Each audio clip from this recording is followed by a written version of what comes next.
Kabisaya og welcome sa tong another cafe hopping vlog diri sa Cagayan de Oro City, and for today's vlog nata sa Chloe Bakery and Cafe nga located diri sa Uptown. So ang Chloe Bakery mga Kabisaya, makita na gidayon nato siya sa highway og nakita niyo ang Jollibee, di ba? Kay gikan mo ko dito sa may DSWD dapit nga side. So munang before siya sa Jollibee, but if gikan mo downtown, before pud siya og DSWD or atbang siya sa may Sipalco nga office. Ang nakatsada diri sa Chloe Bakery mga Kabisaya kay na siya own parking space, so dili dapat mag-worry if ever nga namoy sakyanan. But of course, limited lang pud kayo lang parking area diri kay daghan mo kay mga establishment diri sa Uptown.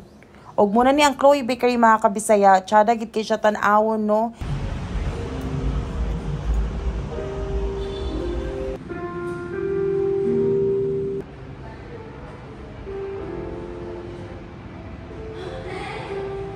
Nakita naman ninyo kung sa katsada ang ambience sa Chloe Bakery and Cafe. So, syempre, kaya naman sa amin, it's time na sad naman namin ta kay para pud gwapa tatanawon sa kamera.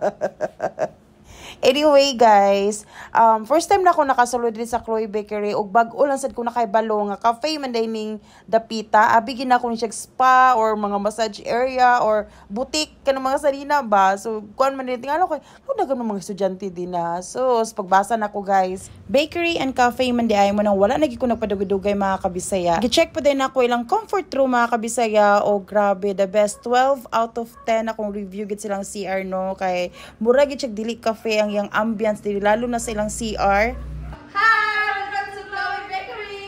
Basta gani mga cafe mga Kabisaya, regardless sa price, nakita ba nako or wala, ang una ging gina-order nako mao ilang kape, kay just in case mahal or barato, at least kaya rin mo bayaran ang kape. And thank God kay 170 ra ilang Spanish latte diri nga hot.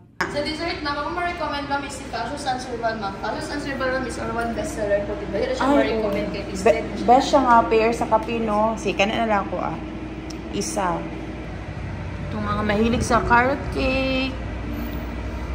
Ay, oh. Uy, barato rin yung kwan ba? Sanseval cake?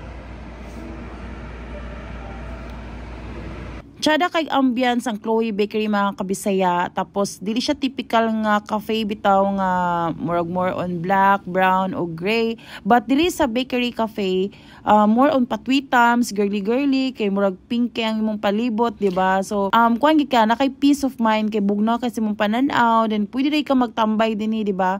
And then, muna ni akong gi-order ang Spanish latte mga Kabisaya, o isa din ka slice nga Sanseval cake.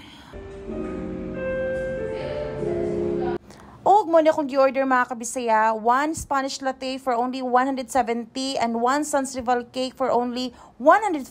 So ali atong i-try. The coffee is okay, but medyo nakulangan lang gid kay ko, no, kay small size lang gid siya yung 170, which is I find it very expensive na siya for me. Kay syempre naanad mo ko nga 170 na siya sa mga medium size, but don't you worry kay ingon sa staff nga ilan na siya himonog medium size soon. Og ang ilang Sanseval cake, my gosh, I love it. Bahalag 140 siya, guys, pero lami man gid kay lang Sanseval cake. Og inani jud ko mukaon, guys, after na ko ihungit ang pagkaon, ako ginahunahuna no, kung lami ba or dili. Kay syempre, kailangan kita malamian para mubalik pud ta, diba? And dire sa ilang Sanseval cake, my gosh, lami kay siya, guys. Nakoy nakaon before nga Sanseval cake, but lami gyapon to siya, but mas lamian ko aning Chloe Bakery. So, i-try na niyo diri, guys. So, get ready your pocket kay medyo pricey lang gid kay siya, no. Og kani akong gi-order, guys, nagkataon na gid nga mo ni akong mga favorite og medyo bato-bato siya. Yes, medyo pricey siya mga Kabisaya, but sometimes kailangan po na to i-treat atong self kay we deserve this, char. But kabalo mo, when it comes sa ambience, sa services, sa staff nila diri nga grabe ka accommodating, okay kayo ang ilang price. So bye mga Kabisaya, and thank you for watching.